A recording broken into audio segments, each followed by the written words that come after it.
Welcome to Brainy Bites for Kids! Don't forget to subscribe!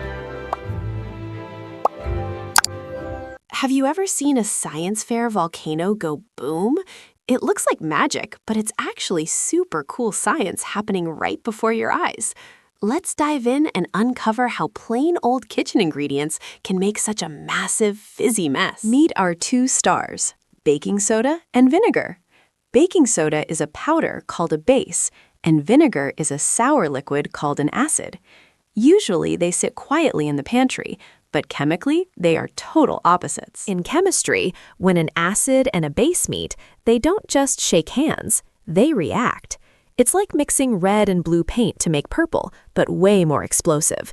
They immediately start trading atoms to change into something entirely new. The moment they touch, they create a brand new gas called carbon dioxide. You can't see the gas itself, but you can see what it makes. Millions of tiny bubbles appearing out of nowhere.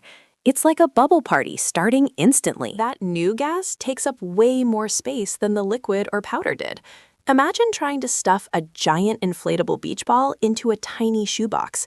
It just won't fit. Those gas bubbles need room to move, and fast. They push and shove against the liquid, creating huge pressure.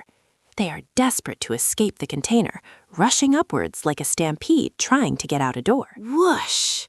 The gas bubbles carry the liquid up and out, creating that fizzy, foamy eruption we love.